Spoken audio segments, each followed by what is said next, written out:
what's up, YouTube? This is your boy Alex, and I'm doing another YouTube video. Well, by the time I actually record this will probably be what they call a pre-recording. Now, this video is gonna be. This is like one of my probably might be one of my best YouTube videos. But let's keep your fingers crossed and hope that YouTube don't have their algorithm take it out of the video selection, because this was a very difficult video to make for women. Now, men, you can watch the video, but it's going to be made for women. So if you got a girlfriend or a wife, understand this video is actually going to be for women. Now, that don't mean men don't watch the video, because I already just said I'm going to make it both for men. I'm going to make the video for women and for men, but I just want the men to understand part one is for the women. Remember, women are first, right? When you open the door for your wife or your girlfriend, they always say 99.99% women are first, right? So this is a nice way of me saying women are first.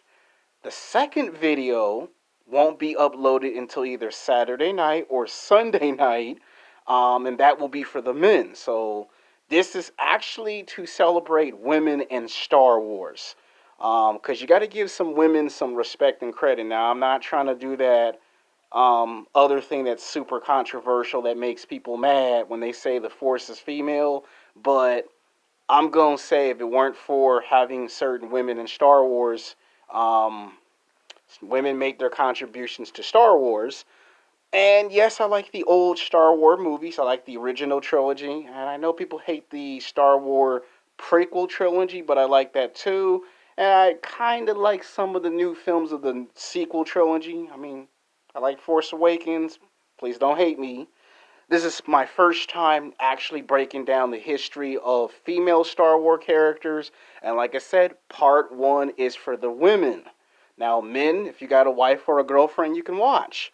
Now, if you're just a person that just like to watch my videos, you can watch my videos. I mean, women, it's for both. It's for women and for men, but women at some point are going to want me to make a video that's just devoted to them.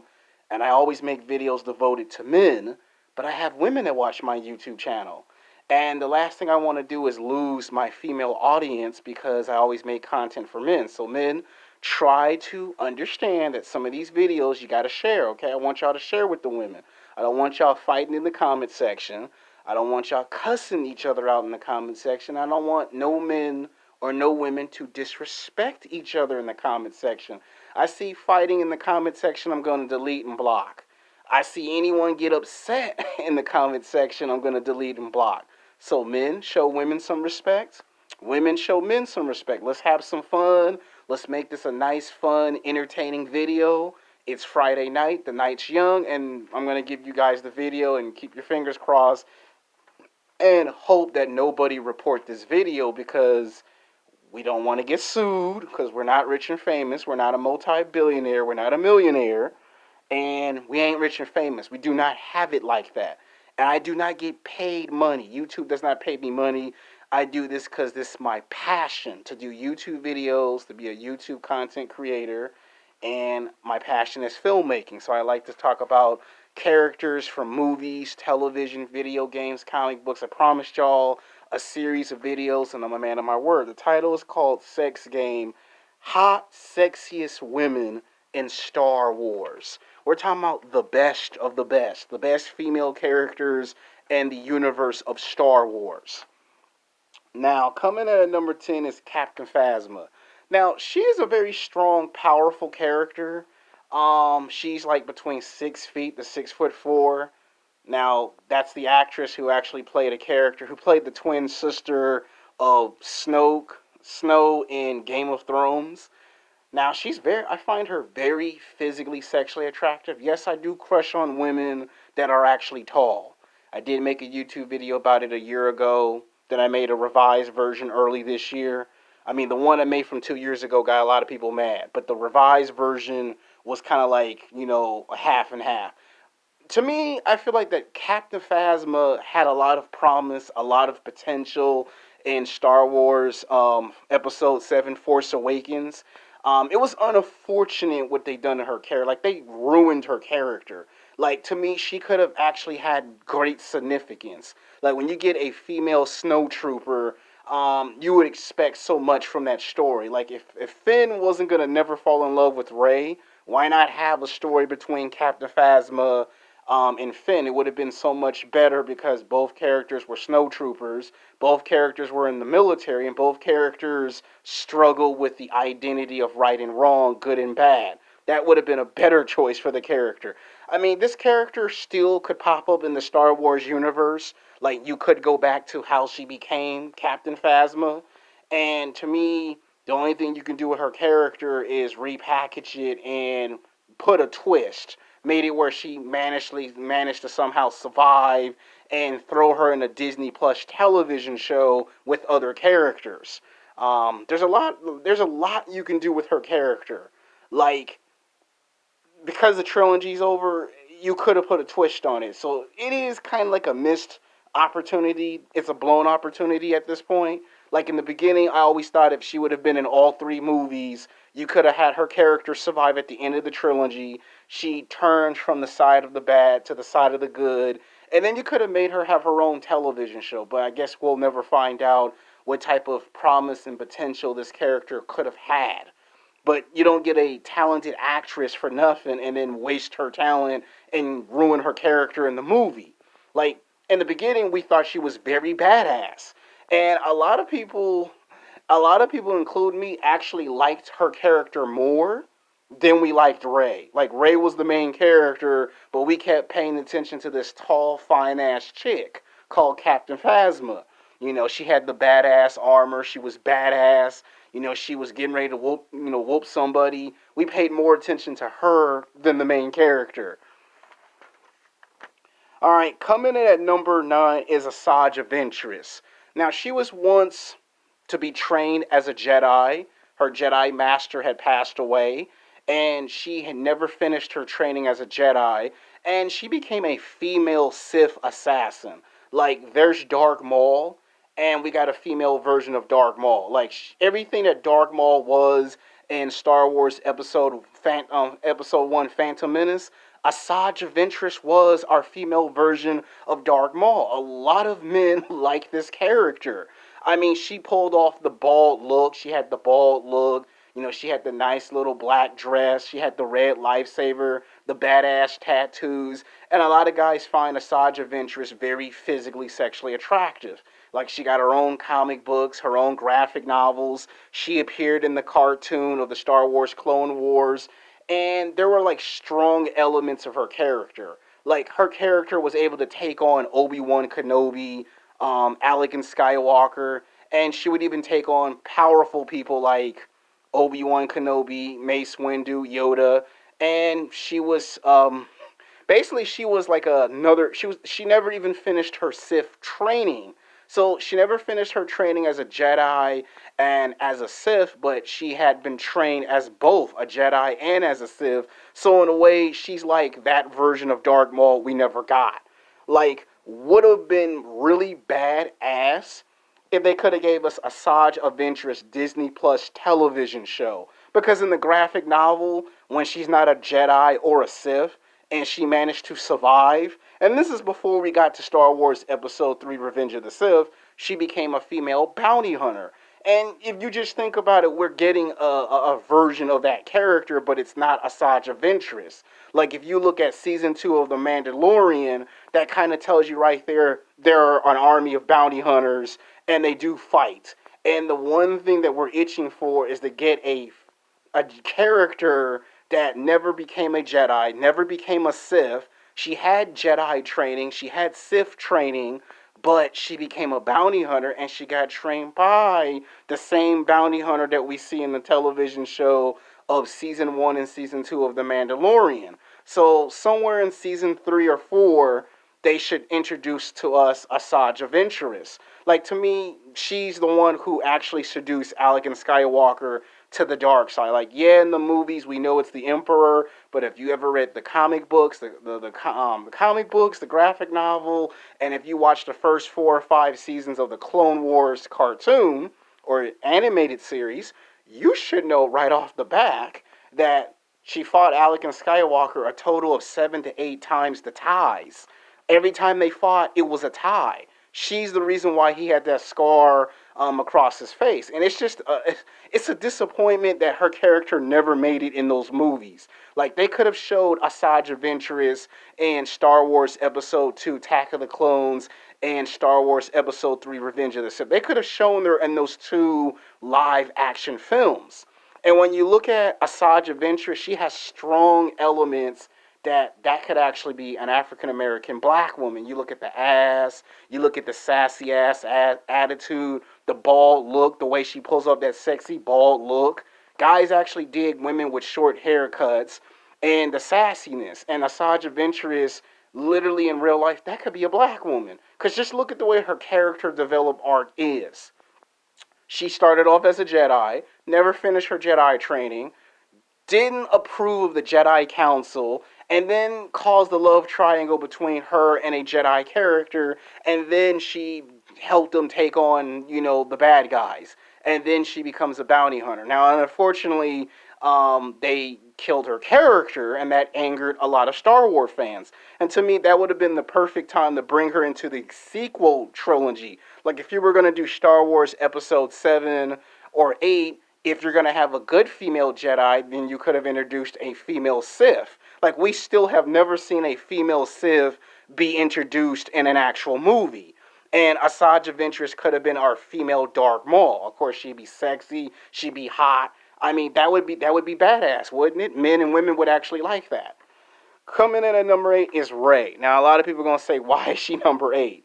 Well, because some people don't think Rey, the character, like whether you like the character of Rey or if you hate the character Rey, she is a part of Star Wars. Okay, a lot of us did like Star Wars Episode 7: Force Awakens. Now, is it on the same level as the original trilogy? No. Let me say that. Let me say that 7 times. No, no, no, no, no, no, no, no.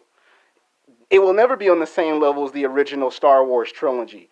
Now, is it better than the sequel trilogy? Probably. I would probably say by leaps and bounds. Some people will say no. The sequel, the prequel trilogy is still better than the sequel trilogy. Some people will say that.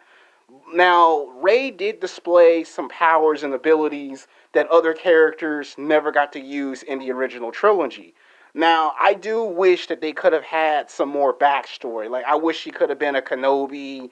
The reason why I say that is because the way that she would use her powers were the same way Obi-Wan Kenobi used his powers. And the fact that they did have something in that first story, it would have been nice if we could have saw more of that in the sequel. Now, I do believe we will see Rey in a future Star Wars movie. She might have kids or grandkids, and she might be a Grandmaster Jedi by that point. But I do believe we're going to see her in future movies and television shows.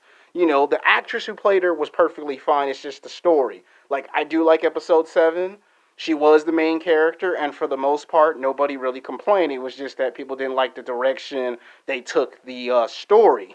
Now, we all know what happened to Episode 8. None of us will ever talk about 8.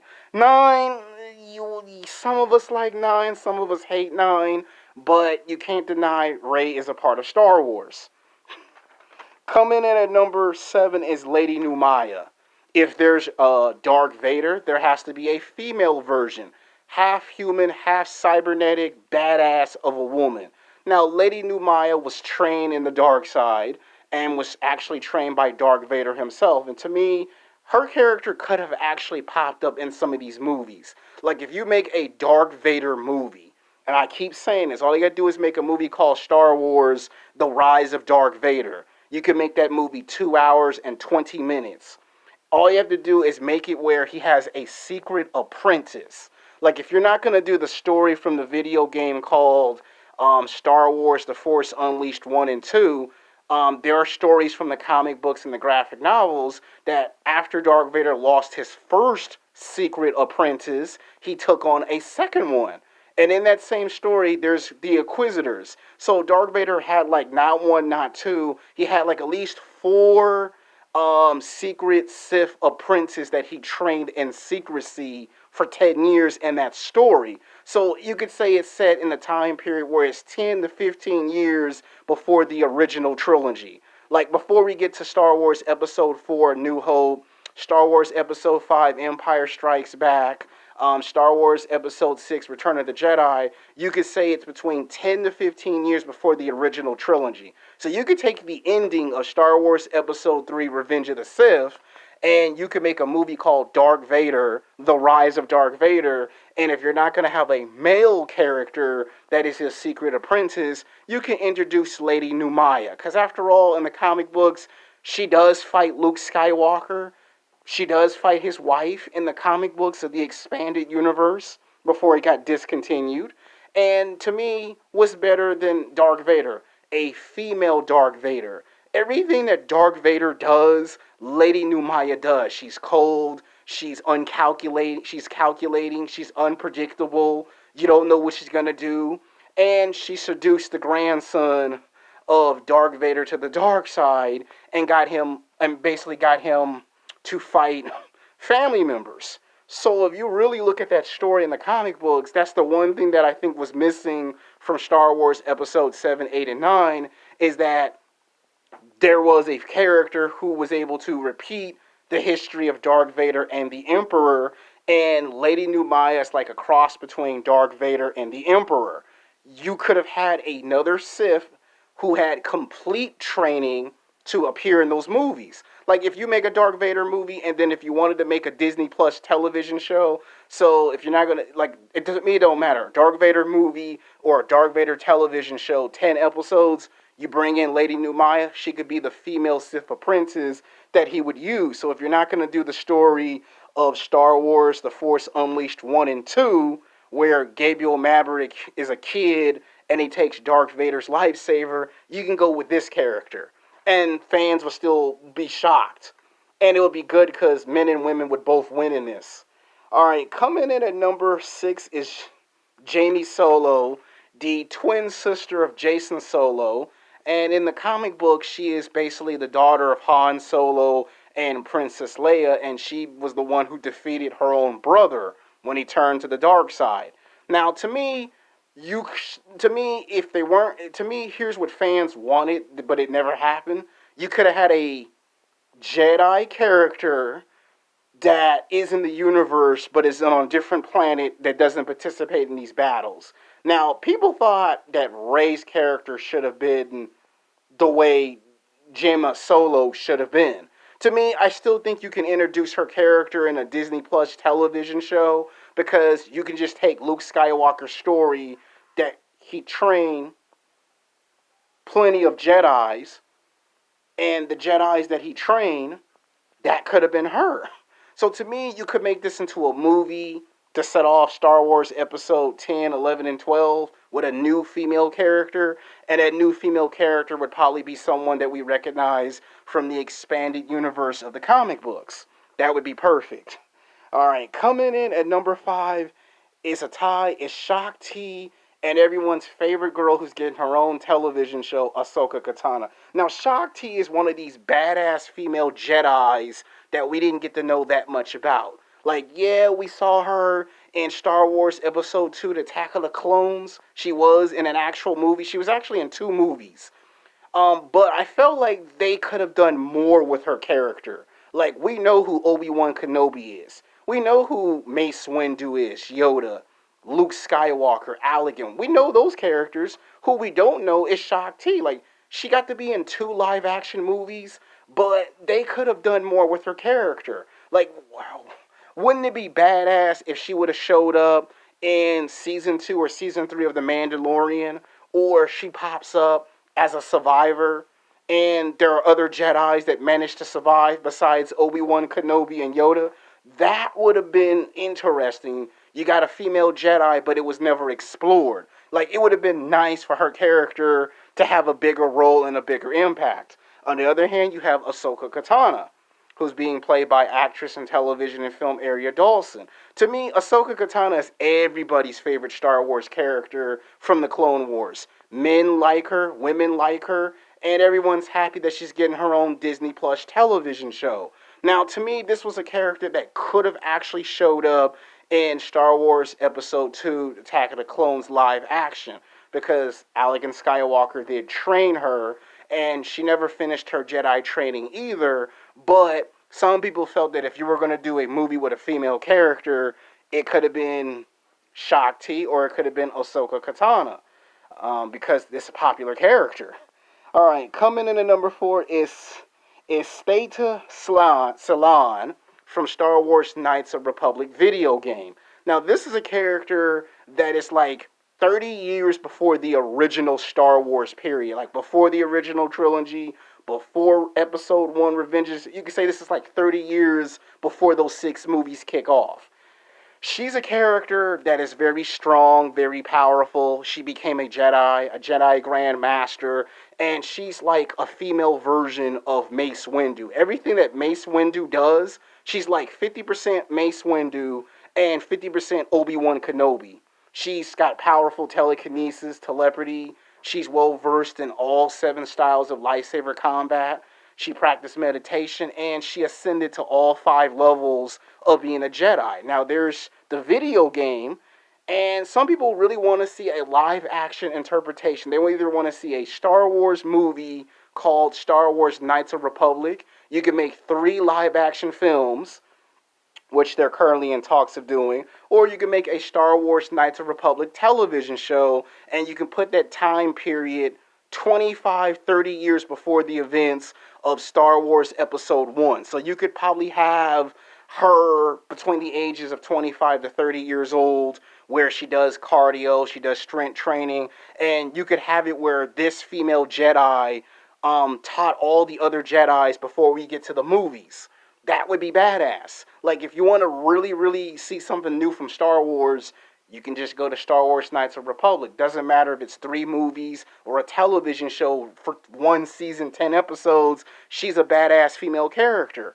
Even when she gets past her prime, she's still badass. Like, she's got a badass lifesaver. You know, she fights all these powerful Siths. Like, they're called ancient Siths. And she kind of showed up around the time period of there were Jedis and then there were Jedi. There were Sith, then there were Siths. So you could play that story out.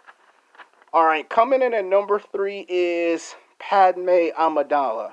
That is pretty much the mother of Princess Leia. Now, we got to see her in 3 live-action films and the cartoon. To me, there's a whole lot with her character. If it weren't for her character, then she kind of set the bar for what you expect out of a female to fight alongside Jedis. And to me, that's probably good because women have someone to identify with. So that's why she's at number 3. It's just unfortunate that her character died at the end of Revenge of the Sith. I always felt that her character should have actually lived, so when you got to the original trilogy, you could have the passing of the torch from the mother to the daughter. It just would have made it more better. That would have been more better. All right, coming in at number 2 is Jade, the most badass Jedi, period. Female Jedi. Now, she was once trained as a female Sith assassin, and she kind of showed up towards the end of Return of the Jedi and confronted Luke Skywalker in comic books and graphic novels. Instead, Luke Skywalker trained her as a Jedi, and she went from Jedi Knighthood to Jedi Master to Grand Master. And of course, I don't have to tell you the story, but for those who are new to the channel, Luke Skywalker and her fell in love. They had a kid, and she became extremely strong and powerful in the Force.